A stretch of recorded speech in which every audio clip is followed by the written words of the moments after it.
the top stories, Ethiopia removes terrorist tag from the TPLF.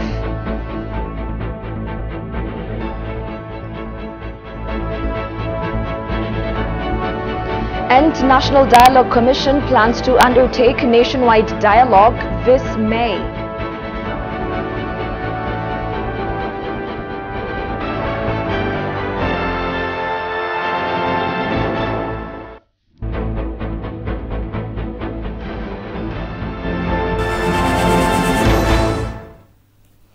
Hello and thank you for joining us. You're watching Addis News Hour with the news. I'm Tabitha John. Do stay with us. Minister of Foreign Affairs Dammaqaa Mokonnin conferred with UK's Minister of State for Development and Africa in the Foreign, Commonwealth and Development Office FCDO, Andrew Mitchell. Expressing Ethiopia's gratitude to the British government for its continued humanitarian assistance, Mokonnin briefed Mitchell on the current state of affairs in Ethiopia, calling upon the latter to work closely to enhance Ethiopia-UK ties.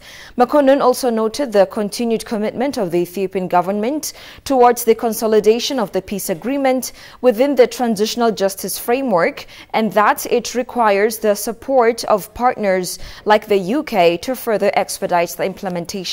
Mitchell, on his part, commended the strides made in ensuring the peace and stability of Ethiopia with the signing of the Pretoria Peace Agreement and the commencement of national public consultations on transitional justice options.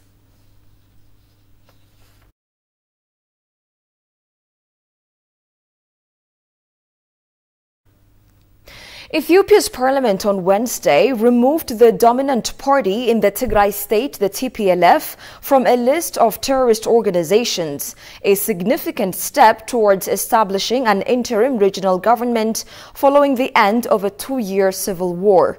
The TPLF, which led the northern region into war with the federal government in late 2020, was designated a terrorist group in May 2021. As many as 61 members of the 547-seat assembly voiced serious objections to the proposal to delist the TPLF from a blacklist of terrorist organizations, citing that the wounds caused by the organization are far from being healed. That's according to our staff reporter, Kasahun Chani. Take a look at the story.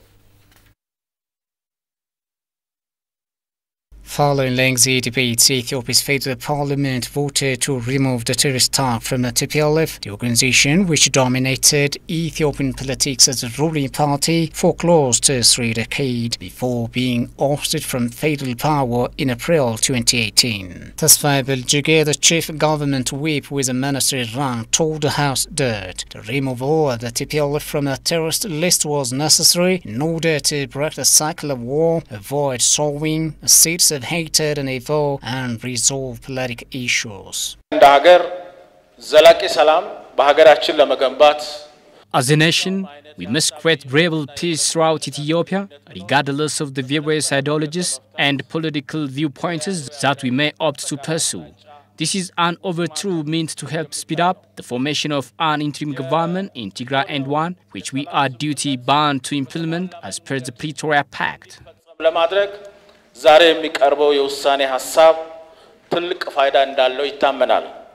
plan to delist the TPLF as a terrorist organization has drawn criticism from a number of members of the House who beg to differ, citing that the woes and grief of Ethiopians who fell victims to the barbaric actions of the TPLF still remain unaddressed. ትጥቁን ቀብሮ ባለበት ደብቆ ባለበት ሁኔታ ወታደሮቹን ዲሞቢላይዝ ባላደረገበት ሁኔታ This proposal is undoubtedly premature given the TPLF's failure to disarm, demobilize and commit to other requirements outlined in the Pretoria Peace Accord. The TPLF is included in the transitional administration under the Pretoria Peace Accord, despite the fact that it currently enjoys free reign over the entire Mekelle town. It has also been deploying armed use and encroaching upon the borders of the neighboring Amhara state.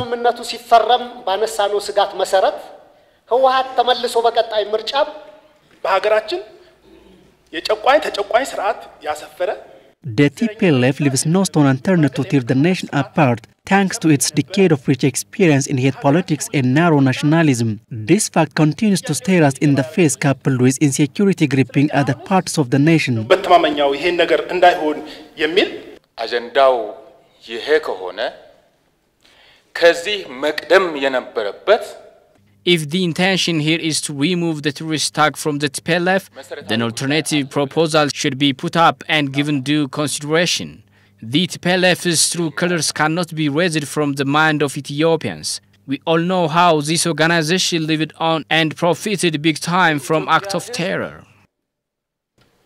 የህወሓትን ምንነት አብጠርጥሮ ያውቃል The deal in Pretoria ended a conflict in which tens of thousands of people were killed and millions were forced from their homes. The listing is a prerequisite to the TPLF's participation in an interim regional government.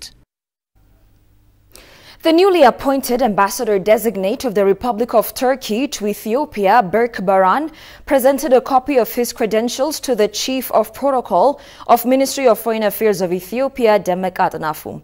According to the Ministry of Foreign Affairs, after welcoming Ambassador Baran to Addis Ababa, the Chief of Protocol with the Foreign Ministry wished the latter best of luck in discharging his official duties.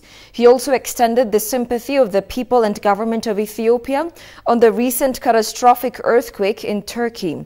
The Chief of Protocol also briefed the ambassador-designate on current affairs and assured him of the continued cooperation of the government of Ethiopia with the Republic of Turkey in future endeavors.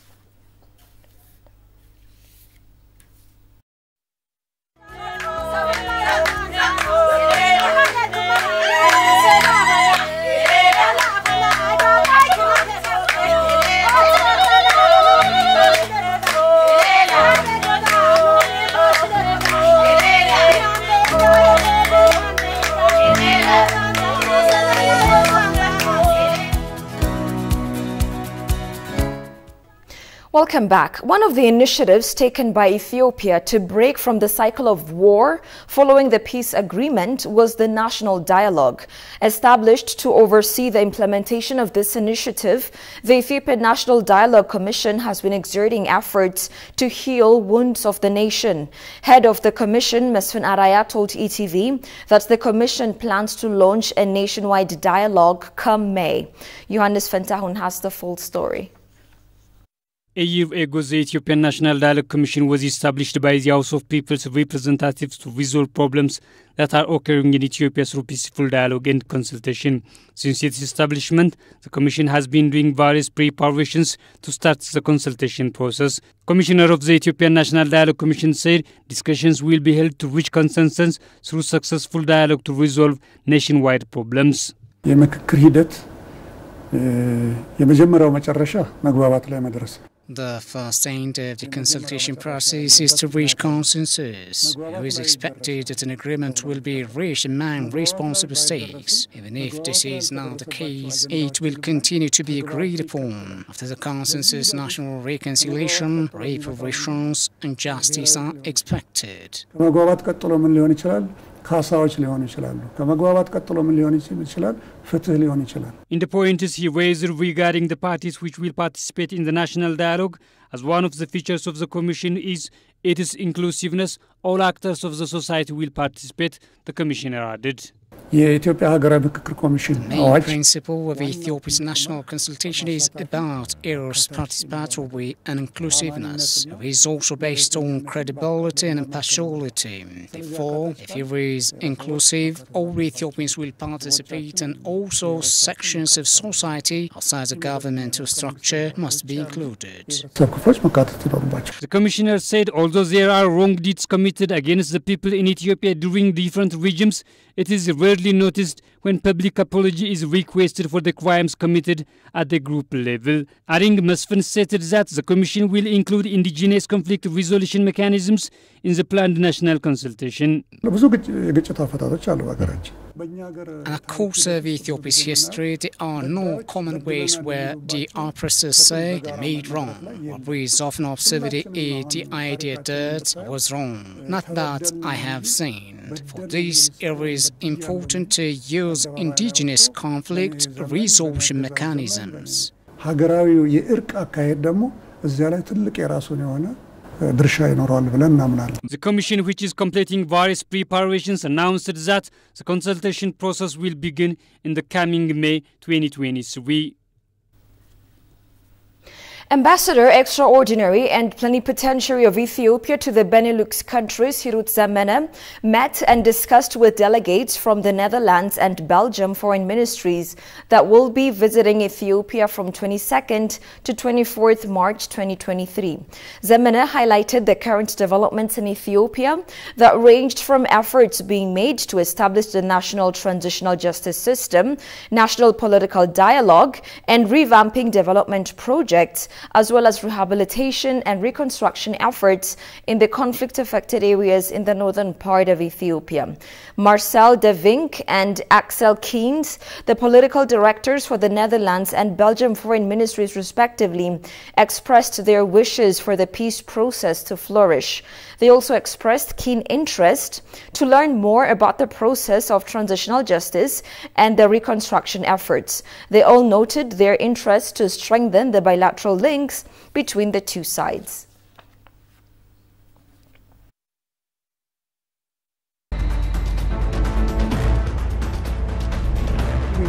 The 70th Global Institute. It's expected that Ethiopia is Ethiopians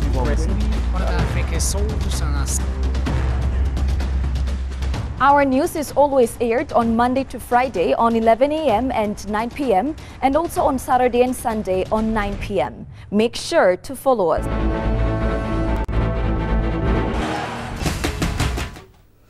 The Ethiopian Red Cross Society, ERCS, and the International Committee of the Red Cross, ICRC, held a discussion about rehabilitating conflict-affected areas in the country.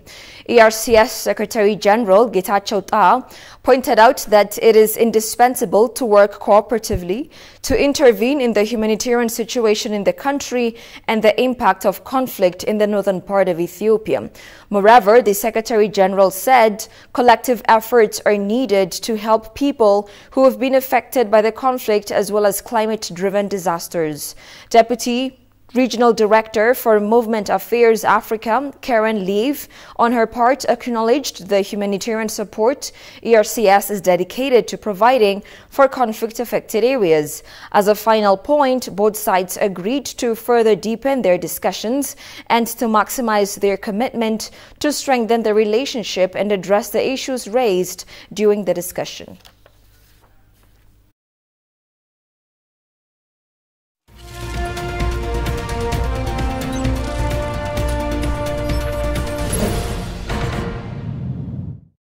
In business news, investors in Bishoftu, a sprawling town located in East Shoa zone of the state of Oromia of Ethiopia, said Ethiopia has conducive environments for dairy farming. Investors engaged in dairy farming appreciated the endowed potential of the nation. Tigis Sarnisa has compiled the following story. Ethiopia, a new horizon of hope. Ethiopia has undergone unprecedented radical political, economic and structural reforms as a nation as well to create conducive environment for investment. Given its diverse topography and geographical location, it is suitable for the production of some of the world's most coveted food crops, such as cereals, pulses, oilseeds, a wide range of fruits and vegetables, coffee, tobacco, sugarcane, tea, and spices, among others. Investors engaged in dairy farming in Bishoftu town of Oromia region of Ethiopia told ETV that Ethiopia has favorable environment for dairy farming. We are currently working on rearing cattle for milk, and we try to produce clean and quality milk products for our customers. We are breeding multiple improved cattle species, and it's going great. It's very nice. We are here on a very nice location, close to the expressway, close to the asphalt, so it makes supply of feed and everything easier. Together with the environmental office from Bishoftu, we are working and trying to be an example for other companies. So we are working on our environmental points. It started 10 years ago. It was by 2 private investors from the Netherlands. They want to be an example in Ethiopia. They want to share knowledge in the dairy sector. At that time they started in a very small scale, but together with everyone, with the municipality, with everyone involved, we grew now to quite a big company. The investors also went on saying that investing in Bishoftu has been good since there's a lot of market demand for dairy products. In the case of rearing cattle for dairy production, Bishoftu is good since there's plenty of water and the weather is also very conducive. We feel really supported by the municipality here in Bishoftu. Of course there are difficulties, but together we are facing those difficulties and we're trying to solve them. What I want to say is that, of course, it's a good business model, the dairy sector. There's a big shortage, so the supply in the market is there. So that's why we love farming in Ethiopia. We love to do farming in Ethiopia. We love to be an example in Ethiopia. And we like to share our knowledge and our genetics from the Netherlands here into Ethiopia. A foreign investor in Ethiopia has the right to make remittances out of Ethiopia in convertible foreign currency at the prevailing rate of exchange. Ethiopia is a member of Multilateral Investment Guarantee Agency, a World Bank affiliated, which issues guarantee against non-commercial risks in signatory countries and of the World Intellectual Property Organization. An economist says Ethiopia needs to share experience from other countries and strengthen domestic investment to attract more investments.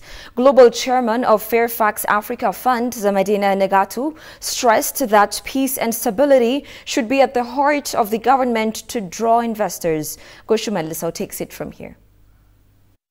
Ethiopia has undertaken comprehensive reforms for ease of doing business to attract foreign and domestic investors. Talking to Investors Cafe program, Zamedina Negatu said Ethiopia needs to share experience from other countries and strengthen domestic investment in addition to foreign investment. To be competitive, to be like South Korea, okay? Best strategy, because we have actually resources that they didn't have. Stuff that comes from the grounds. The energy resources that we have, which they didn't have. But Korea today is, what, 10th largest economy? We all have Samsung phones, and you know, it's a powerhouse because it invested in its people. Ethiopia needs to do the same thing, invest in people. Second, investing in building our own domestic private sector. The Asians did that. He stressed that peace and stability should be the prime attention of the government to attract investors. Before you even get into the detail of how attractive is the investment, is there infrastructure, is there human capital, those are details. The first item is peace and security. I mean, if you can't pass that, you can't discuss the rest. I mean, it doesn't matter. Unless in some really rare cases, if it's something you pull out of the ground, immediately take it and take it out of the country. Okay. Maybe, okay? But that's rare. Even then, you're just doing it for the day. Zamedina underscored that private-led economy enables Ethiopia to build more competitive economy and efficient ease of doing business. It's now migrating towards a private sector-led economy. And by definition, private sector usually is more efficient than government. So that should give you an impetus to be more efficient, more competitive. The ease of doing business obviously has to be streamlined because the private sector will be demanding both the domestic private sector but also the foreign investment that are coming. So as I said, without having a global benchmark anymore, like the ease of doing business ranking, I think going forward I would expect the ease of doing business in Ethiopia to be competitive or comparative to our peers. According to him, Ethiopia's economy has grown by 47% over the past 3 years despite numerous sanctions on Ethiopia.